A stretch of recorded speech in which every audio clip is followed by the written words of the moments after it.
Boa tarde, a paz do Senhor Jesus, seja com todos. Chegamos aí no capítulo 5 de Atos, vamos aí para cima e bora para o texto.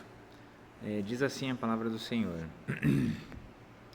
Um homem chamado Ananias, juntamente com Safira, sua mulher, também vendeu uma propriedade. Ele reteve parte do dinheiro para si, sabendo disso, também sua mulher, e o restante levou e colocou aos pés dos apóstolos. Então perguntou Pedro, Ananias,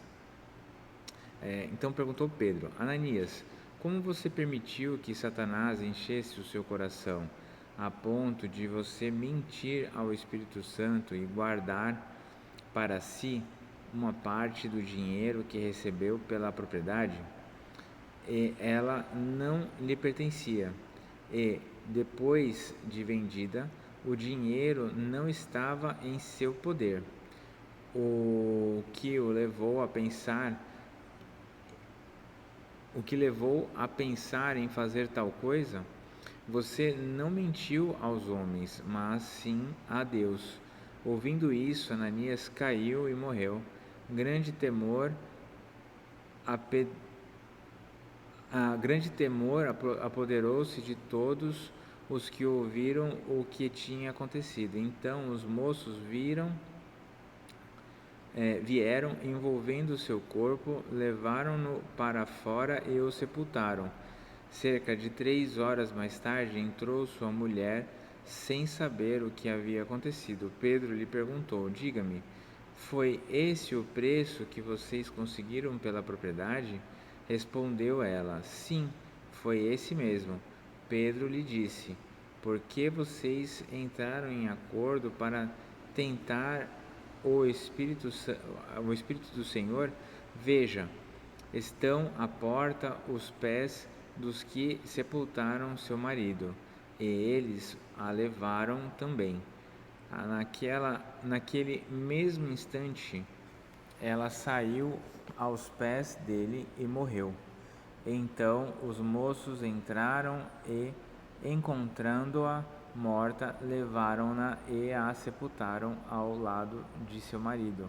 E grande temor apoderou-se de toda a igreja e de todos os que ouviram falar desses acontecimentos. Os apóstolos realizavam muitos sinais e maravilhas entre o povo. Todos os que creram costumavam reunir-se no pórtico de Salomão. Dos demais, ninguém ousava juntar-se a eles, embora o povo os tivesse em alto conceito. Em número cada vez maior, homens e mulheres criam no Senhor, e eles eram acrescentados, de modo que o povo também levava os doentes às ruas e os colocavam em camas e macas, para que pelo menos a sombra de Pedro se projetasse sobre alguns enquanto ele passava. Afluíam também multidões da cidade próximas a Jerusalém, trazendo seus doentes e os que eram atormentados por espíritos imundos, e todos eram curados. Então o sumo sacerdote e todos os seus companheiros, membros do partido dos saduceus, ficaram cheios de inveja. Por isso mandaram prender os apóstolos, colocando-os numa prisão pública. Mas durante a noite um anjo do Senhor abriu as portas do cárcere, levou-os para fora e disse: Dirijam-se ao templo e relatem ao povo toda a mensagem desta vida.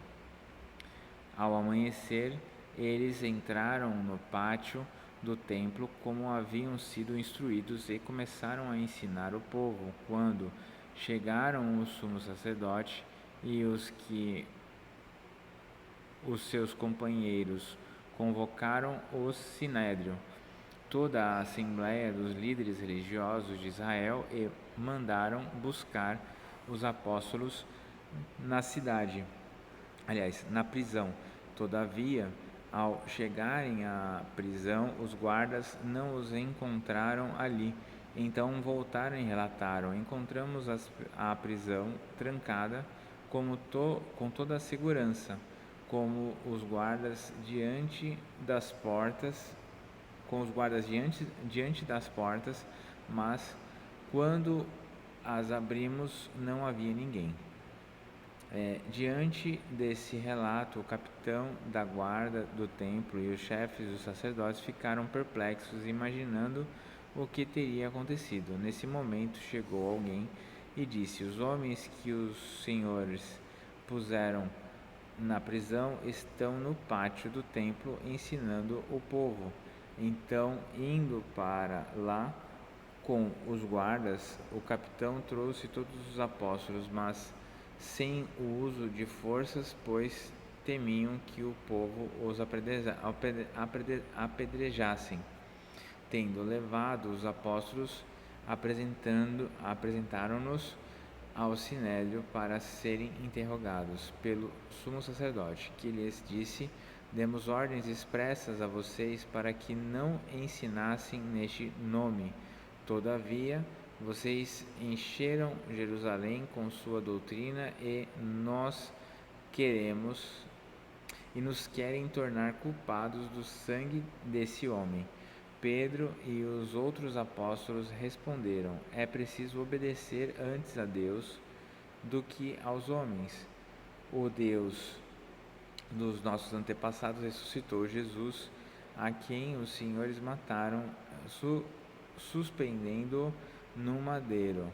Deus o exaltou, colocando-o à sua direita como príncipe e salvador para dar a Israel arrependimento e perdão de pecados. Nós somos testemunhas dessas coisas, bem como o Espírito Santo que Deus concedeu aos que lhe obedecem. Ouvindo isso, eles ficaram furiosos e queriam matá-los. Mas um fariseu chamado Gamaliel, mestre da lei, respeitado por todo o povo, levantou-se no sinédrio e pediu que os homens fossem retirados por um momento. Então lhes disse: israelitas, considerem cuidadosamente o que pretendem fazer com esses homens. Há algum tempo apareceu Teudas, reivindicando ser alguém, e cerca de 400 anos homens se juntaram a ele. Ele foi morto, todos os seus seguidores se dispersaram e acabaram em nada. Depois dele, nos dias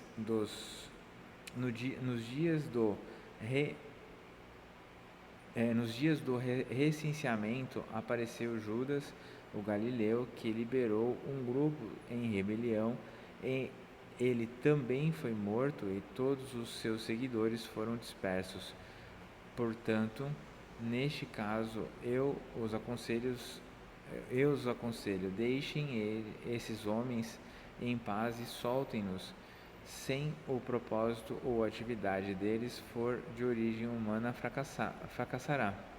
Se proceder de Deus, vocês não serão capazes de impedi-los, pois se acharão lutando contra Deus. Eles foram convencidos pelo discurso de Gamaliel, chamaram os apóstolos e mandaram açoitá-los. Depois ordenaram-lhes que não falassem em nome de Jesus e os deixassem sair em liberdade. Os apóstolos saíram do sinédrio alegres por terem sido considerados dignos de serem humilhados por causa do nome. Todos os dias no templo e de casa em casa não deixavam de ensinar e proclamar que Jesus é o Cristo. Concluído aí capítulo 5. Até a próxima. Falou. Deus abençoe.